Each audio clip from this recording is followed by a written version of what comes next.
what is it? Because the U.S. was experimenting on people before World War II. We were doing crazy stuff. Yeah, it's a Tuskegee experiment. Yeah, Things like that. people always bring that up. That's as they should. But what's wild is it's not. It's terrible, but it's in scope. It's one of those things like the Boston Massacre. How many people died in the Boston Massacre? I couldn't tell you. Was it like a dozen? 2 dozen? 4. 4, okay. And it was a massacre. Okay. Yeah, same thing. But those experiments. But I think it was less than 100 people That passed away? that were infected with syphilis. Oh, it was thousands. Was it? Yeah, they gave it to thousands of individuals.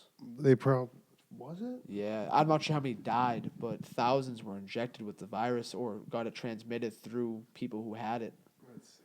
Yeah, pull up the exact number because I could be wrong as well. But from what I remember is they were just giving out physicals to the people in Tuskegee, Alabama, and just saying they were giving them health vaccines and stuff, and they were dosing them with a live syphilis. And from my knowledge, it was upward of 1,000 people, and then it was transmitted to other people through intercourse and things like that after the fact. Yeah. By then, 28 patients had died directly from syphilis, 100 from complications of syphilis, 40 of the patients' wives were infected with syphilis, and 19 children were born with syphilis. Does it say how many were dosed, though? Let's see. 400. Okay. See? I mean, I'm not putting it down. I'm just saying. No, yeah. I'll always admit when I'm wrong. Yeah. That's interesting. All right. I wonder why I had the. I'm notion not of 1,000. justifying it. That's why I'm saying Yeah. like in the scope of human experiments as compared to what the Nazis were doing, because I'm pretty sure the U.S. was doing crazy stuff that kind of managed to not be as extreme, and then the Nazis started doing the weird extreme. Like I think probably World War II stopped the U.S. from doing weird stuff where they were just like, we'll focus on other, but they were probably testing all sorts of chemical weapons. Definitely, absolutely. Yeah. Probably on black people. Yeah. Like, Historically, Native Americans, black people. Yeah, Yeah, that's yeah. and probably poor white people too. Poor white people. There you go. That's what I do there. I equated black people with poor white people, so it's like automatically assuming that black people are poor. I'm a terrible. No, but it's I'm trying to bring equality.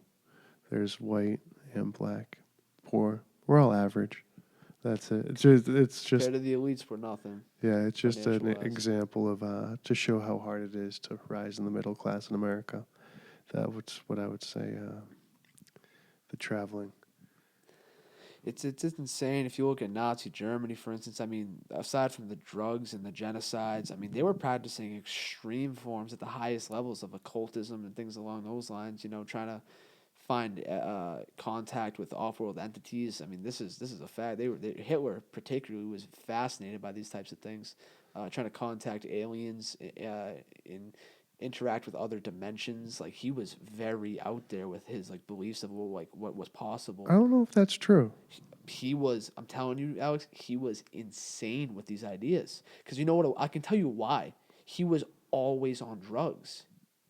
He was constantly being given. He had a doctor called Dr. Feelgood who was constantly giving him drugs all the time. Yeah. If you're constantly on drugs, you're going to start to think about aliens and demons. And if you're that evil, you're going to be like, oh, what else can I communicate with? I don't think he was. I don't think he was evil.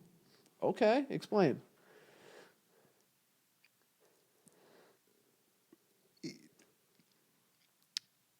Germany was at the lowest point it could be.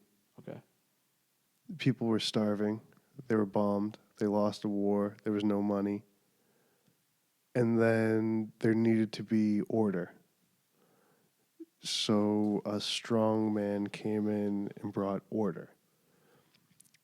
He brought his country to an industrialized nation, one of the largest in the world.